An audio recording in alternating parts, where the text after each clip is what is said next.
কৃষক বাঁচিয়ে বাংলাদেশ বাঁচাতে হবে। কৃষক বাঁচিয়ে কৃষক মাইরিয়ে বাংলাদেশ বাঁচাতে গেলি সব দিকতে বাইরের দিকটাও দেবে না। আজ ধরেন 8 দিন কাটিছি, তা 5 দিনই বৃষ্টিতে ভিজেছে। আমরা কৃষক ভাইদের দুঃখ কষ্টের কথা শুনবো। আমাদের পিছনে দেখতে পাচ্ছেন কৃষক ভাইরা ধানের পালা দিয়ে রেখেছে। আসেন আমরা কৃষক ভাইদের কাছ থেকে জেনে নিই তারা কি বিপদে রয়েছেন। আসসালামু আলাইকুম। জি, চাচার বাসা কোথায়? বাসা আমার খাজুরা। যে আপনাদের ধানে কি কোনো ব্যাঘাত তৈরি হচ্ছে? জায়গা তৈরি, ধরো বৃষ্টি হচ্ছে, ধান ভিজে যাচ্ছে, ধান উল্টাচ্ছি, খুব কষ্ট আছে, খুব সমস্যা। আচ্ছা, এখন যে আপনারা ধানটা কাটছে আমরা দেখতে পাচ্ছি, বোঝা দিচ্ছে, এইভাবে নিয়ে যাবেন এই মাঠ থেকে? টলিটি করে নিয়ে যাবো। টলতি করে নিয়ে যাবেন। রাস্তা কি আছে? হ্যাঁ, রাস্তা ওই পথ দাস, ওই পাশ দিয়ে রাস্তা রয়েছে।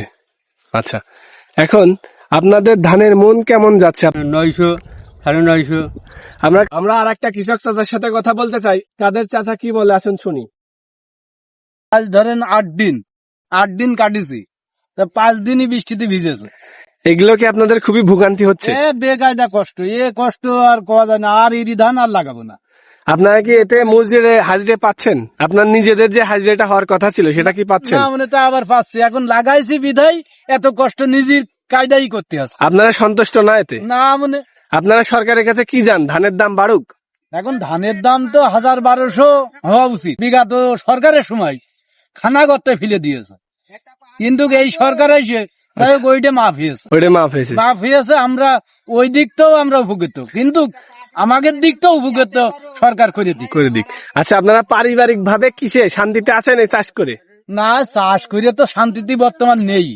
আন্তর্জাতিক কায়দায় যে যুদ্ধটা শুরু হয়েছে, আচ্ছা, এই যুদ্ধের পরে আমরা ধরেন পাম্পে তেল আনতে গেছি এই ধানে সেচ দেওয়ার জন্য, তেলও পাইনি, ধানও দুর্বল হয়ে গিয়েছে। তারপরেও আল্লাহর অশেষ রহমতে ধান খুব ভালো ধান হয়েছে। যাক। হ্যাঁ, আর তেলটা পালি আমরা অত কষ্ট পাতাম না। তেলটা পালি আমাদের শান্তির, দেশের পারেও একটা খেয়াল রাখতে হবে। দেশের পরেও খেয়াল রাখতে হবে। দেশের ধান দিয়ে তো আর দেশ চলবে না, বাইরের থেকে কিছু আনতে হবে। আচ্ছা, অবশ্যই। আমার যেরকম বাংলাদেশ, আমিও এরকম কৃষকেরই বাংলাদেশ। দ্বিতীয়ত কৃষক বাঁচিয়ে বাংলাদেশ বাঁচাতে হবে। কৃষক মাইরিয়ে বাংলাদেশ বাঁচাতে গেলি সব দিকতে বাইরের দিকটাও দেবে না। আমরা কৃষকের দুঃখের দিনগুলো তুলে ধরার চেষ্টা করেছি আপনাদের মাঝে। আশা করি ভিডিওটা ভালো লাগবে। ফলো দিয়ে পাশেই থাকবেন।